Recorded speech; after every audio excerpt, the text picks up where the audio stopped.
there, Jonathan and Haley. Hope you guys had a good trip to, I believe it was Texas, I think is where you're heading off to. Hope everything is going well down there and you're having a nice flight back. So this is your video lesson for today. There's 3 things I want to talk about, but definitely some other things to be working on during the week that, of course, I just can't, I can't see them, so I can't comment one way or the other. So you have to let me know how the pieces are coming along. So good, 3 things. I'll go right down the list. You have questions at the end, or want me to look at anything, I'll be more than happy to do that. So cool. Let us begin. So first thing is left hand. I introduced this a couple weeks ago. And I want to bring it back. This is important. There you go. So we talked last time about horizontal hand and making sure that the left hand. What I was noticing that when Haley's playing is that she has her wrist is kind of bending a little bit when she's playing like the D major, playing more on a horizontal position. So we're going to work on that and see if we can make the next step. And like things like this, they're in people's playing throughout book 1. And then in book 2 we start working on straightening the wrist out a little bit. So first step, right, is you'll bring the hand up to the fretboard, and your hand will be like I'm literally touching the entire fretboard, the bottom part of the fretboard and neck with my hand. So it's not like I'm turned this way or I'm turned this way right here. I'm literally going along the base of the knuckles right here. So literally along this part of the hand. So not back here and not up here on the tips of on the bottoms of the fingers, but right here at the base of the knuckles, or the other side of the knuckles, I should say. Right there like that. And then with thumb placement, my thumb is placed behind approximately about behind the second finger. So my thumb, when I'm in this position, my thumb is kind of parked, right about towards the tail end part of the 3rd fret. So that's where my thumb is sitting right now. You can see right here that my thumb is not quite on top of the fret. It's a little bit to the side. So I bring my hand up. Bump the fretboard. My pointer finger is hovering over top of the 2nd fret. You don't want to be down here. You don't want to be over here. You want your pointer finger right over top. Right? And then I'm going to play open. E, F sharp, and G. And what I'm looking for is a nice curled pinky. Right? You don't want to be down here like this. Right? Curled pinky. So 0 or D. E, F sharp, and G. And look how straight my wrist is. Spent years on developing that.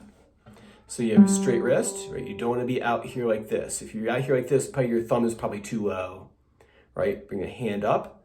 My thumb is approximately if I had strings on the back side of the guitar, right around the 5th string is where my thumb is placed.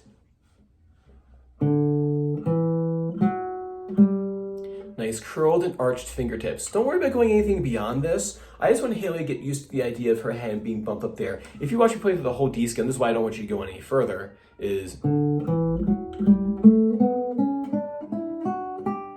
my hand kind of does a little bit of this motion right here.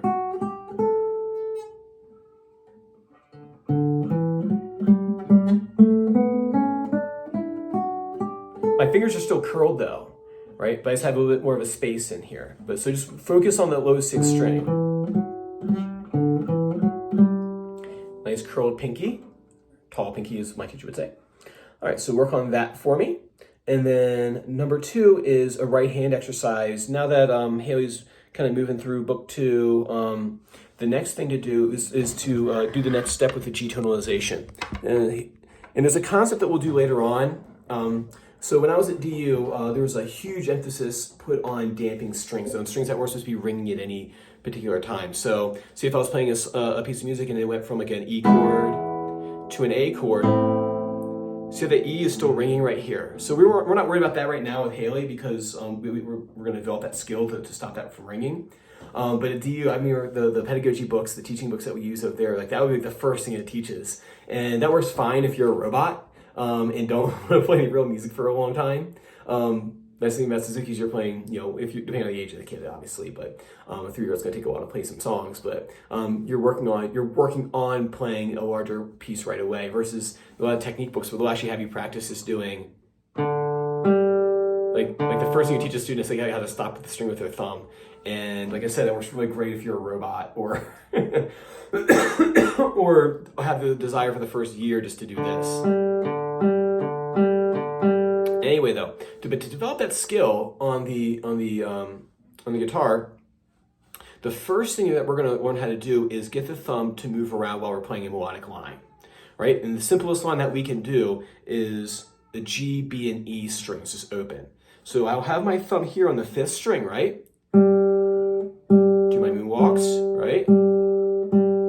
I have a string in between of where my thumb is and where my index finger is striking the string. Then I'm going to go down to the B string, and when I go down to the B string, see how my thumb moved down to the 4th string? Right? Thumb moves down to the 3rd string, and I play the E string. So nothing too crazy right now. All we want to do is just play 1, 2, 3, 4 on the G string. The thumb moves down to the 4th string. 1, 2, 3, 4. I'm playing the B right there. My thumb moves down to the 3rd string, and I'm playing the 1st string.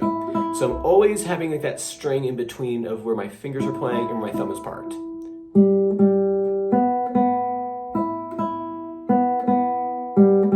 So for damping, let's see.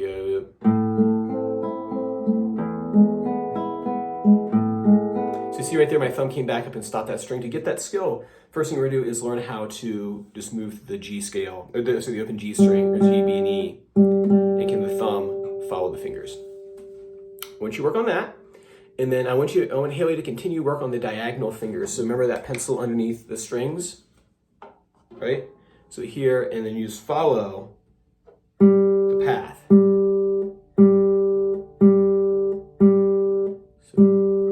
So diagonal, so here, so you can do a little experiment. So see the wrist? So here's me, my finger straight up to my wrist is bent. And then how you know you got it right is if you turn that, the moment where the wrist straightens out,